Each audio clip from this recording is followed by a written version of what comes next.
Hello, everyone. It's LaVon McMillan, founder and CEO of Advocate for Me LLC in Philadelphia, Pennsylvania.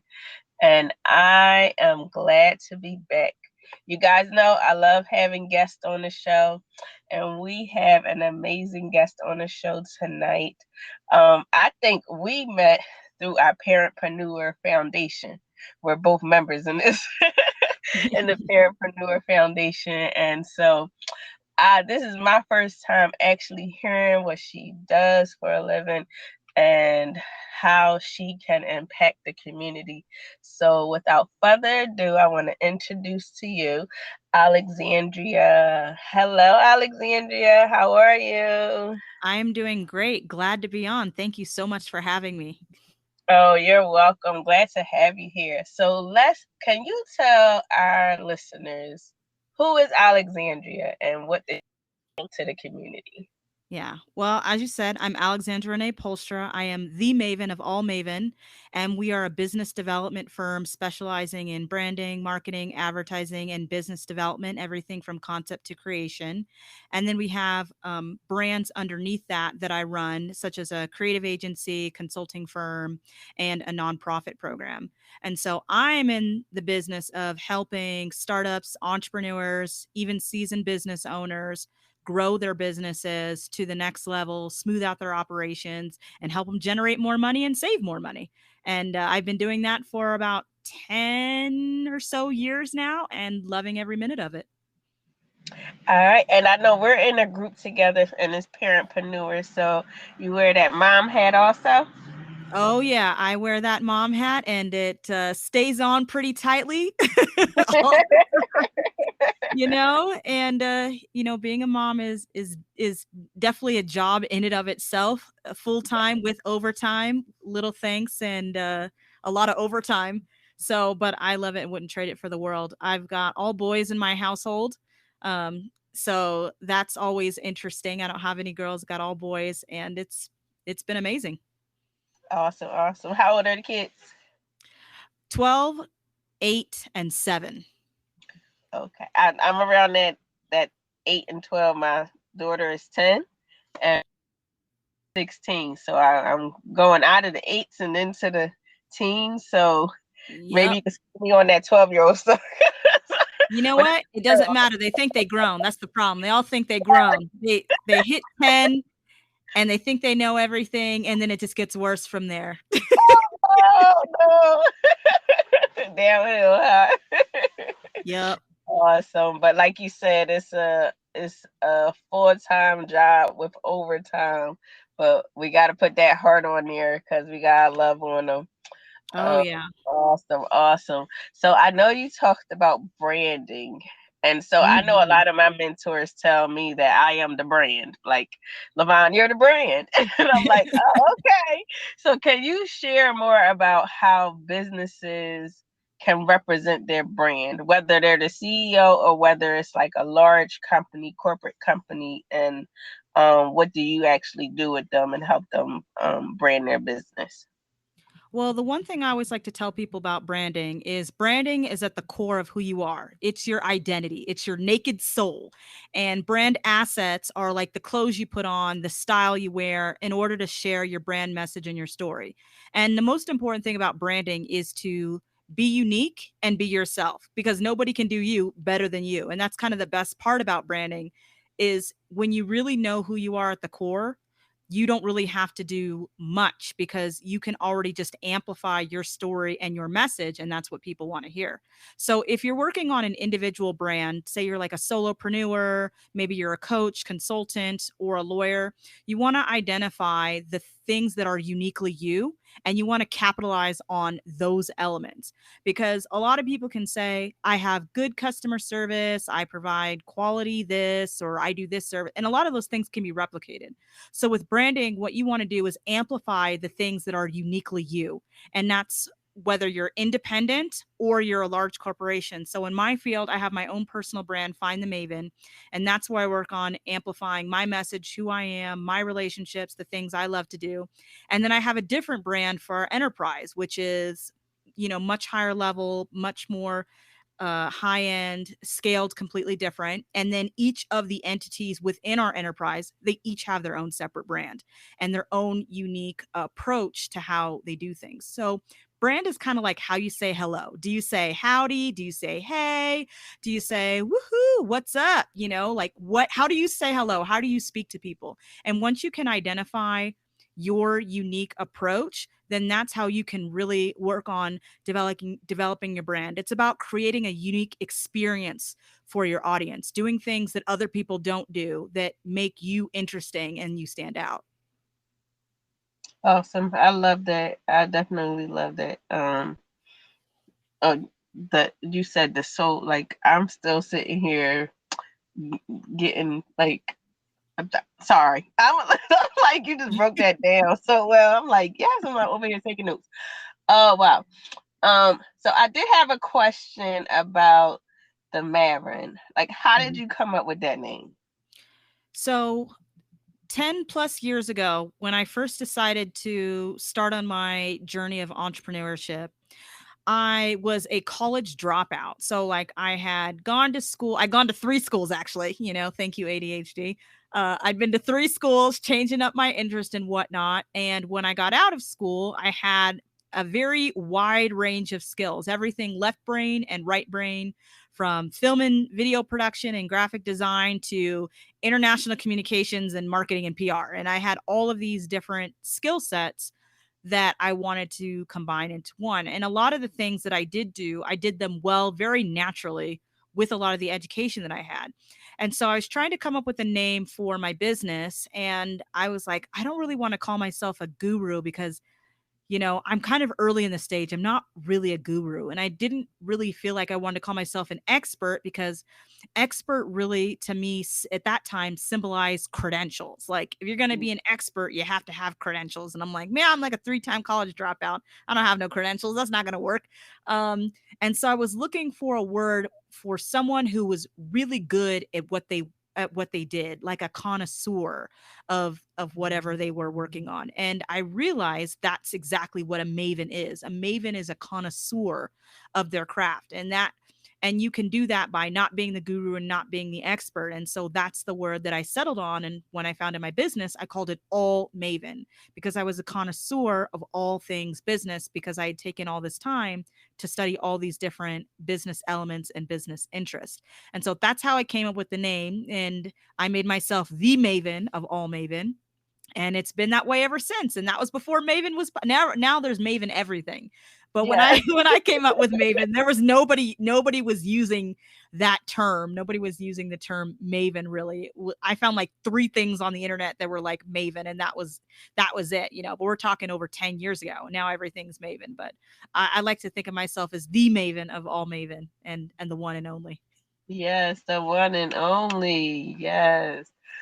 So let's go back because I you said the ADHD and how the left brain and the right brain. So my son recently diagnosed with ADHD. And so as his mom, I'm like trying to filter through and see um what's his go-to. I know he loves basketball and I know he loves games.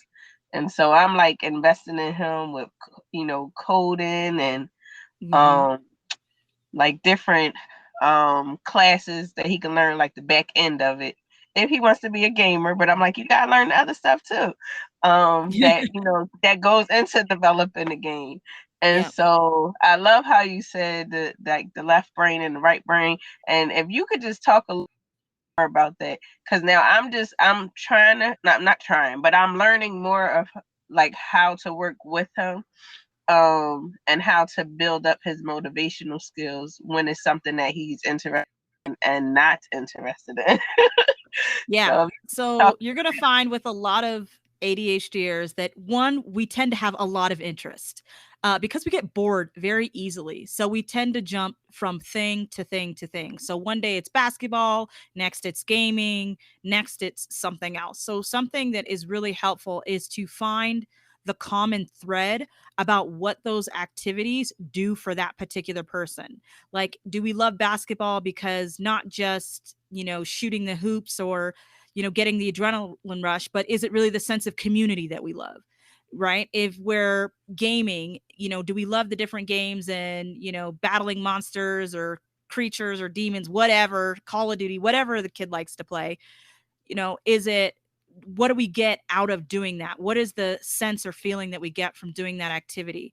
And it's identifying those feelings and finding activities that relate to those feelings that make it easier to work with someone that has ADHD and to keep them entertained. And to also understand that some things are not going to be interesting for very long. So paying attention to what works really well in the short term versus what works well in the long term is critical. So if you can find activities that align with the feelings and emotions that are tied to those activities that make a person feel a certain way and keep them in that line of activities, then they're more likely to stay committed to something, because we have commitment issues. Like, that's just what we have commitment issues. We like to get like 90% of the way through something and then quit, because sometimes it gets hard. And when things get really hard, that's often a time where we like to give up. And most people, a lot of people will just push through the hard things because it's not as complicated. But with ADHDers, it's like you literally have a barrier that makes it incredibly difficult to do something that you don't want to do. So a couple tips that are just really helpful for me and that I know are helpful for kids too is to, one, just take a break. Take a break if you can from whatever activity it is that you're doing. So that way you can basically wrap your mind around something else and then come back to it later. So I have projects that I start all the time and then I'll put them on the back burner and then I will come back to them later. And that's easiest for me. So that's something that can be really helpful. The other thing that I like to do is remember that nothing is set in stone, that it's okay to change, to not feel bad about changing activities all the time if it is fulfilling what your overall goals and overall needs are in life. Because sometimes we look at it, you're doing this, you're doing that, you're going through all these places, but it's really okay as long as you're not destroying things along the way. Now, speaking of destroying things, that also happens a lot with ADHDers because sometimes we have impulsivity, sometimes we don't make very good decisions, and those decisions often leave people in difficult places. So the most important thing a person can remember working with someone with ADHD is to have a lot of patience.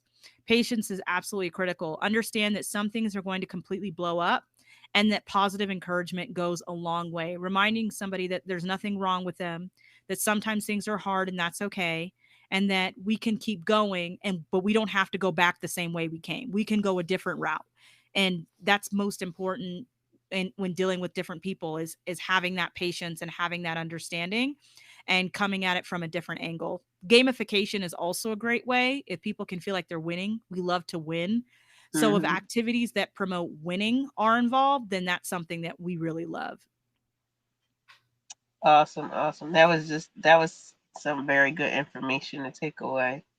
I was looking at your website, and I like how you say that you build things, brand things, and better things, fix things, figure out things. Um, I wanted Yeah, you I to do all the talk, things. yes, all the things. I wanted you to talk more about.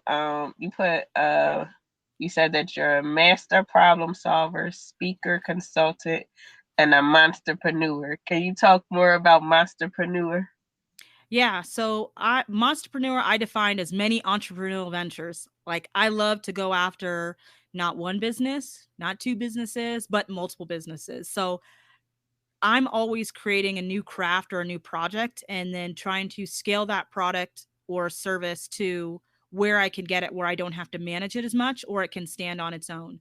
So Hmm. when I look at all the projects I have on, I've got All Maven, which is the umbrella, that's the enterprise that encompasses everything. And then I have my creative agency, which is Lex Jameson, and we do advertising, marketing, branding, everything pretty and colorful. And then I have my consulting firm called Hins and Co.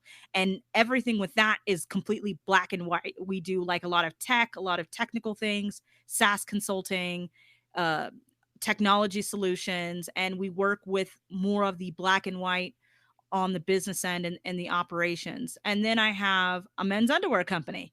So I have a men's underwear company. It's a startup. We're still in our very early stages, but it's called Jackhammer. And that is just another kind of random entrepreneurial venture that is thrown into the wheelhouse of all Maven. I also have a nonprofit program where we do services for nonprofits for free and low cost. So that way they can work on serving their communities, which is what they do best. And then I have other side projects like Startup Grind, where I work with entrepreneurs and VCs and founders and other successful individuals to host fireside chats every month for the startup community. I've sat on lots of boards. I am the vice chair for the executive board for the Carlsbad Chamber of Commerce. I have another business partner where we're working on new ventures and new projects. And so when we say monsterpreneur, it's because I've got multiple irons in the fire and always working on a lot of different projects simultaneously. And that's mostly due to, again, that ADHD brain wanting to have that creative space, that creative outlet where I could do something different and harness all of these activities, in one space. Because like I said, we get bored really easily. And they each cater to a different market, a different part of my personality, a different part of my needs. And so that's what works really well. Wow, look, I learned something new. I didn't even know you had the men's Yeah, underwear. COVID really kind of kicked our butts, like, when we were in the early stages of launching, but we're back on the horse. We're getting ready to do branding and do marketing and get out there. There are great underwear, and we figured there were so many wonderful options for women to have. Like, there's always new underwear coming out for women, different styles, different cuts, different colors, and lace and not lace, and boy and bikini and all these kind of things. That can make women comfortable. And we thought it would be great if we expanded that market for men, because men deserve to feel comfortable too.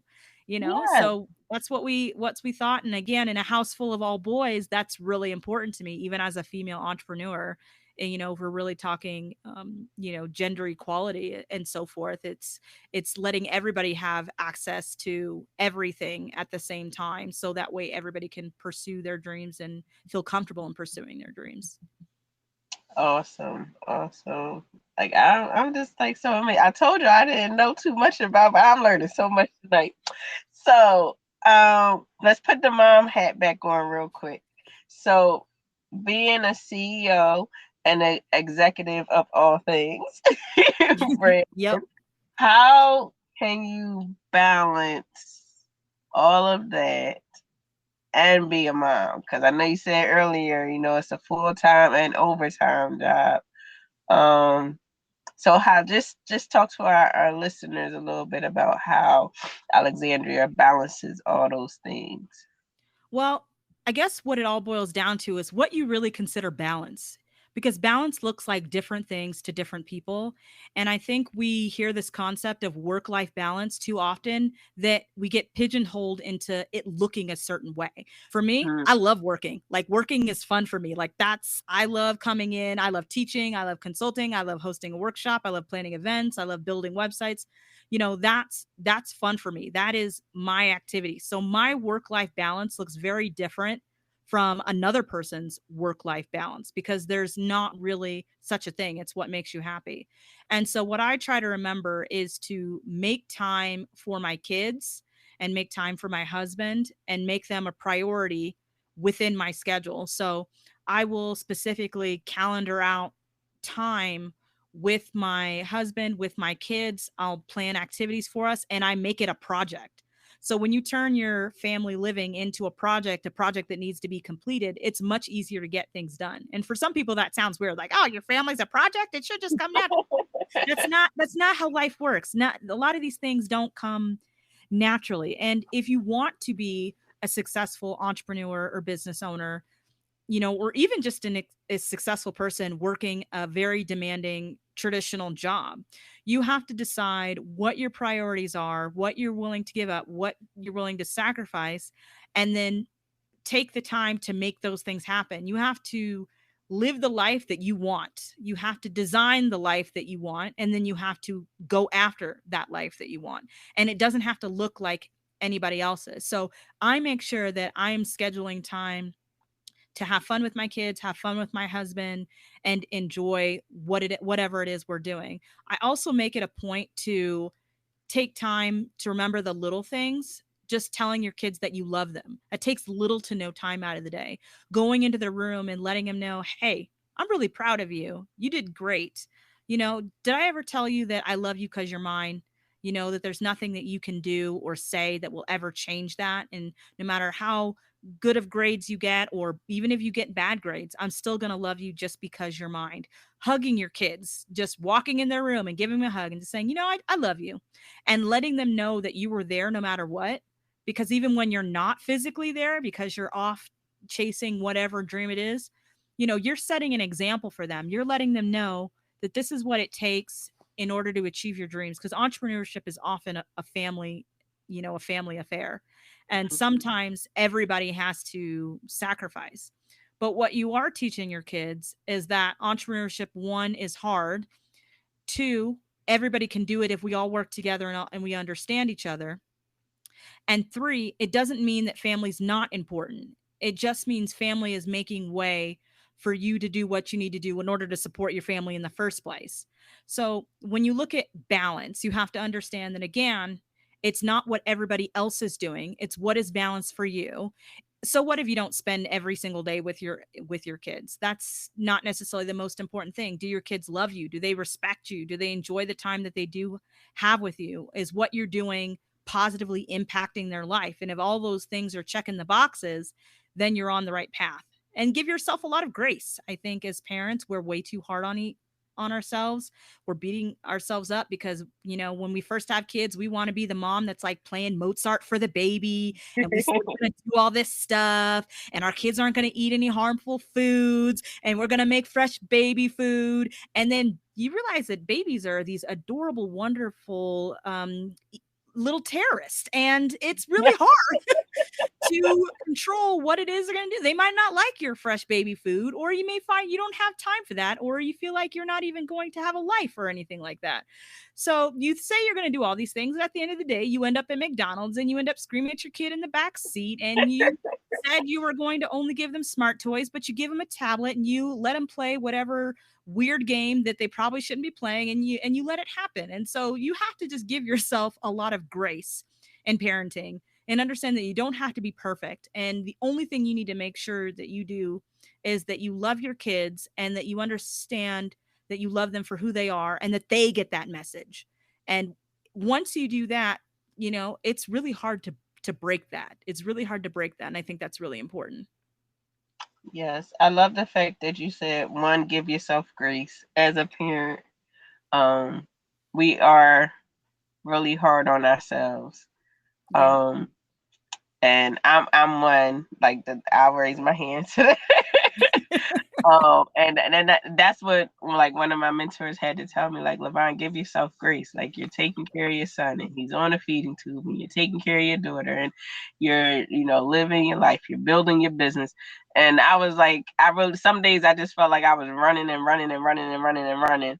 And like I wasn't stopping, like I would just fall out. Like, that's how I went to sleep, just pass It out. happens. It happens like that. And I think that's the reality of the situation, is that sometimes life just kind of sucks and it's really hard. And, I hear a lot of coaches and motivational speakers, and they're always like, you got to have a positive outlook, and you got to be changing your mindset. But a lot of times they're not leaving room for mourning. They're not leaving room for grief. They're not leaving room for the reality of the situation, that things are hard and maybe you need to vent and talk to someone.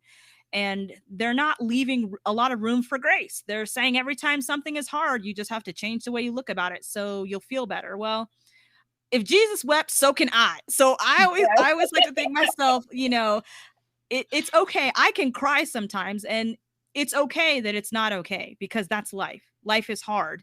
That's what it is. And you can give yourself the best perspective and the best mindset ever, but it doesn't change the circumstances. And it's okay if your circumstances are not the greatest. The most important thing is that you have grace in spite of your circumstances, not trying to necessarily change, exactly how you feel about them every time, because that just doesn't always work. It just doesn't. Yes, yes. I'm over here like clapping and amen because you said a word right there. You Yep. definitely said a word. It's like the And shortest all, verse in the Bible right there. Jesus wept. And yeah. I said, if he can cry, so can I. I remember my aunt used to she used to make us do scripture at church. And then we had to pick one, and we had to go up front, and I used to say that one. She'd be like, and she would look at me like that. I was like, but that's a scripture, and then I would walk away. I was like, that's my favorite. Jesus wept. I just walk Yep. away.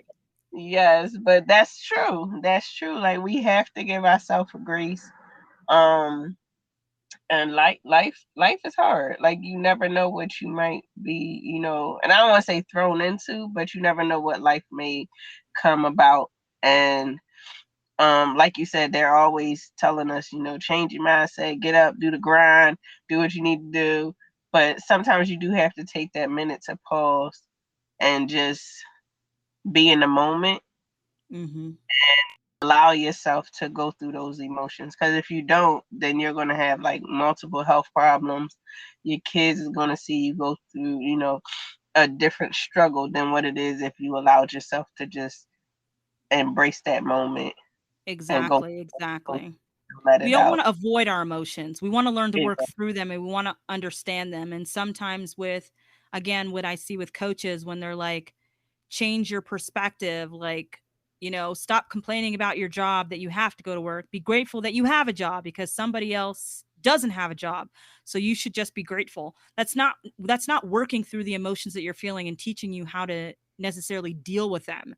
That's just saying change your focus. And sometimes that's great because sometimes our focus is in the wrong place, but sometimes our focus isn't in the wrong place. We're just at a circumstance or a time in our lives where things are hard and we need room to breathe and we need to process what is happening to us. And so if we don't take time to process, then ultimately we'll end up hurting ourselves and not really being able to understand what it is we're going through and how to overcome it the next time when the mindset trick doesn't work for us. exactly. And taking that time to process may lead you into your next journey that you Exactly. didn't know that you were supposed to be doing. So, Yep. um, thank you for that. I wanted to talk a little bit more about the nonprofit. Hmm. Can you explain a little bit more about the nonprofit and what your mission is? Yeah. So with our nonprofit, it's called NEAT. It stands for Nonprofit Education Advancement Training and Tools. And we help nonprofits with free and low cost marketing services so they can do what they do best, which is serve others. And so our NEAT program is one where we have nonprofits come in and we do things like build them a custom website, help them smooth out fundraising, put in tech tools that help them do their jobs better, help them with graphic design and marketing so that way they can grow their organization. My two absolute favorite organizations that I've had the opportunity to work with are the North County African American Women's Association, which is a local organization that helps young women and girls get scholarships for college. And the other organization is the Veterans Association of North County, which is another local organization that helps veterans and active duty military get the tools and resources they need to live a successful life. And I love volunteering my time for these two organizations because they speak to places that are close to my heart.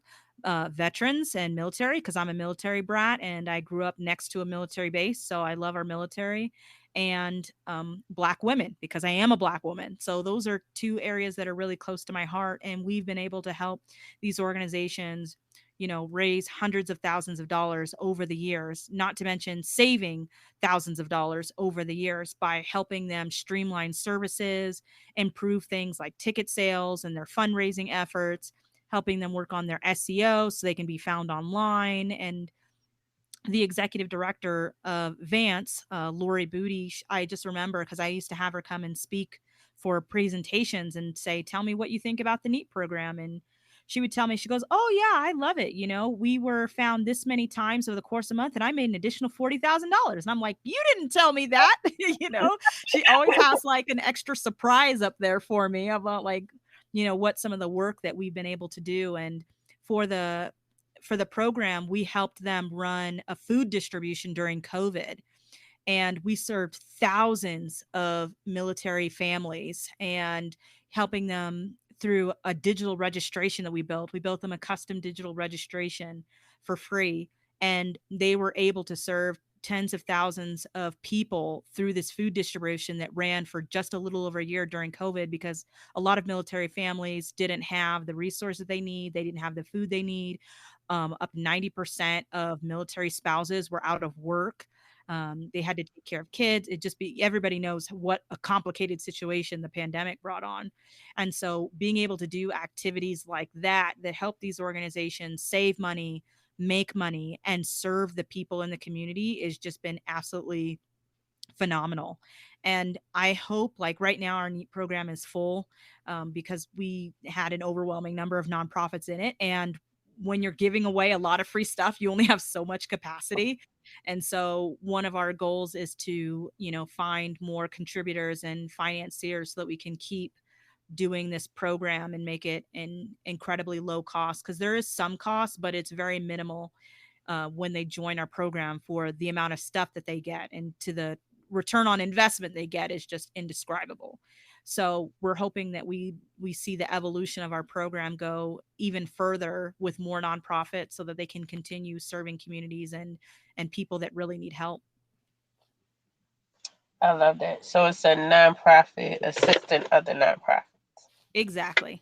Awesome, awesome, awesome. I love that. Definitely love that. So I had one more question. Sorry, I had one more question. I was trying to find my notes. I've got lots Um, of answers. yes, it's definitely. This has been a great interview, especially with us just meeting, like literally. Yeah, yeah, I Oh, know it's a lot, and I was really excited to, come on this podcast, especially, like I said, it's called Advocate for me, so being able to advocate for people that are different, people that are neurodivergent. I have one autistic son, and life is a big journey. It's a very different journey for neurodivergent individuals, and so being able to be on a podcast and talk about some of those, different intricacies and things like that is really interesting. yes, and so the podcast actually was birthed because of the pandemic. Um, because I before I would go out and offer resources and services to families. But when the pandemic happened, I wasn't face to face, and I Mhm. wasn't doing a lot of vending events. And so I Mm. was like, how can I get the resources and the information to the families? And I was interviewed on a podcast during the pandemic. And when I finished the podcast, I was like, wait, I could do this. And I'm one that, you don't see me too much visibly on social media. Um and even this podcast is like I don't talk a lot. So I'm one of those, I only talk when I'm passionate about what I'm talking about. And Mhm. so when I did the first couple of episodes, I was like, wow, I can do this. Like I can really do this. And so we're 3 years in. I took a break in the middle of the pandemic just to I get think a lot of myself. people took a break in the middle of the pandemic Yes. for a lot of reasons. And I was like, I really want, and then my daughter had asked me one day, she's like, Mom, you still do that podcast? I was like, oh yeah. I was like, let's start this back. And so last year we kicked it back off. And so we started it back up with a few guests. But this year, we definitely have been a lot of people coming on and sharing their experience, whether they're a parent or whether they're working in the field, helping families. So it's definitely has been a blessing to our listeners. And Mhm. that's why I said thank you for reaching out and saying that you wanted to be part of the podcast. And like I said, I've learned a lot tonight about you, so I'm definitely going to reach out. What area are you in? Because I know I'm in Philadelphia, and with the podcast, we could be anywhere that we want to be. So if you could Yeah. just let listeners know. Yeah, so I can be found of one of two places. I can either be found in sunny San Diego County, or I can be found in colorful Colorado Springs. And so I was born and raised in North County, San Diego. So that's like Oceanside, Carlsbad, Vista for people that are familiar. And that's where I grew up. That's where I started my business. That's where my life began. And then I met my husband and I chased him all the way to Colorado. And so now, even though we do live in Colorado, I fly back to California every single month because we have family there. I still do a lot of business activity there. As I said, I sit on the board of directors for the Carlsbad Chamber of Commerce. I'm a vice chair for the executive board, and I pretty much like to be wherever. And I do like to, I like traveling. I like going places. So, I'm in Colorado one day, I'm in California the next, and next time you may see me, I might be in New York. You never know. But that's typically the two places you can find me most regularly, either in California or in Colorado. Okay, awesome. Well, maybe I need to fly. I'll meet you somewhere in between, and then we can get you over here. Yeah, Definitely. hey, I love exploring new cities. I've never been to Philly, so I can add it to my list of places I need to go. Yes, yes, awesome. So yes, we will put that into existence. Yes, speak it into existence. Yes. All right. And then I did have a question. I see on your website, and then you kind of briefly talked about it when you were talking about just your life, like going through school. So you have from poverty to freedom. So if you Hmm. just want to touch a little bit on that, and then our listeners, if they want to hear more, they can definitely go on your YouTube to hear it. But if you just wanted to briefly touch on um your video. Yeah, so basically, I got to speak for Webflow's Virtual World Tour in 2020. And I got to explain how I went from being a broke, jobless, homeless single mother to a business owner through using Webflow. And Webflow is this amazing and incredible web design tool that allowed me to build the most amazing and incredible websites for clients using the latest technology. And so when it first came out, this whole idea of responsive web design was not even a thing. There were very few people on the market who had tools to build these responsive websites. We were still on HTML5 and a lot of JavaScript and, you know, coding and so on and so forth to build websites that were relatively difficult. And then I found this tool called Webflow that allowed me to build websites faster, easier, and with better design. And so I ended up picking up a lot of clientele through web design because I could build websites that a lot of other people could not build, put in features that other people could not fit in. And it literally lifted me out of being broke to being free, to be able to create a business and to do more in business and to help other business owners. And so that's what I talk about, going from that level of literally poverty, because I had no, I didn't just have no money, I had negative money. Like like a lot of people are like, oh, I started my business, I didn't have any money, but I'm like, well, you're in a house, you have more than me. And so, if you have a car, you have more than me. And if even if you have a side job or a part-time job, you have more than me. And so I had lots of negative things. Now, thankfully, I had an amazing family that helped get me through it. And without my family, I wouldn't even be here. So I'm very grateful to them. But I had to basically live with my family. I had to borrow a computer and I had to work my way up from under the ground up. People, there's ground up and then there's under the ground. And Instagram. I was under the ground. I was under the ground. So I had to dig my way out to even get out into the world to be able to do what I did. And Webflow was the tool that really allowed me to do that. And that's one of the reasons I'm so dedicated to technology and technology consulting, because it can make huge transformations for a business owner if they take the time to evaluate their tech stack and the tools that they are using in their business. It makes the difference between maybe making 10 to 20,000 extra dollars in the year to saving an extra 10 or $20,000 a year or more, depending on what field you're in. And I've seen those gains and I've seen those losses when people make the right choices about the technology that they use. And so that's a little bit about what that is. And if people want to watch, they can go to YouTube and they can look up Webflow's Virtual World Tour 2020. and find me as one of their speakers. Awesome, awesome. Well, I want to thank you for coming on tonight. So as we always end the show, we have two questions. One, what is the final thing that you want our listeners to know? And it could be anything. It could be a quote. It could be or something just from your heart that you would want to share with the audience. So for me, faith has been the most important aspect of my life and my success. And so I love the scripture Romans 8:28. And that's all things work together for the good of those who love him and those who are called according to his purpose. And so I always like to remember that even when things are going poorly, everything is still working together for my good. The other thing I like to remember is a quote by Alexander the Great, because one day I hope when I leave this earth, people will say Alexandra the Great or Alexandra the Greatest. Yes. And it's it's nothing is impossible to him who will try. So, if you get one yes from God, then that's all you need. And if you will try, if you will go and you will not give up and you will quit, you will likely see your success. And so I like to live my life on those terms. And that's what I encourage other people to do if they can. Awesome. And while you were talking, I love Romans 8:28 also.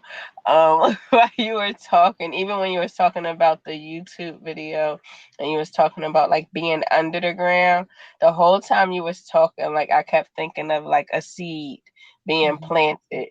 And even though it's dark under there for a short amount of time, you're gonna bring yourself up out into the light.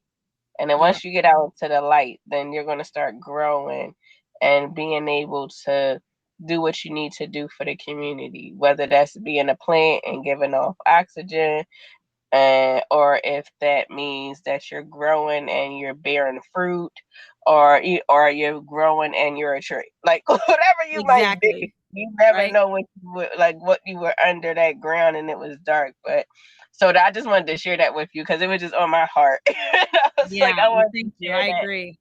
I agree Yes, yes. 110%. So those of you that you might feel like it's just a lot like weighing you down and you really feel like you're in under the ground, just know that with your faith, with perseverance, family and friends that support you, that one day you're going to sprout out and you're definitely going to be able to grow into what God has called you to be. And Yeah. listening to Alexandria tonight, like she had some twists and turns, but she figured it out. And now she's not the guru. She's not the expert. She's the maver. That's right. And The I Maven, the Maven of all Maven. Maven of all mavens of all things. Yep. Yes, yes, I'm loving it. I'm loving it. Um, so the final thing is, how can our audience contact you? Like, how have they, and even if they may not be in California or Colorado Springs, but they just want to have like a one-on-one just to hear, just a little bit more of your message and what you can pour into them. How can they reach you? Well, that's actually pretty easy because if you want to find the Maven, if you go into Google and you type in hashtag find the Maven, all of my profile information pops up. And so I can be reached at any of my social media handles that are at find the Maven. Or you can shoot an email to info@findthemaven.com, and that's a good way to get in touch with me as well. But I'm all over the internet. You can check out some of my different brands, some of my different organizations, projects I'm working on. I always love collaboration. So, but if anybody wants to find me, if you just type in hashtag find the Maven in the Google search bar, you will in fact find the Maven. Awesome. I'm loving it.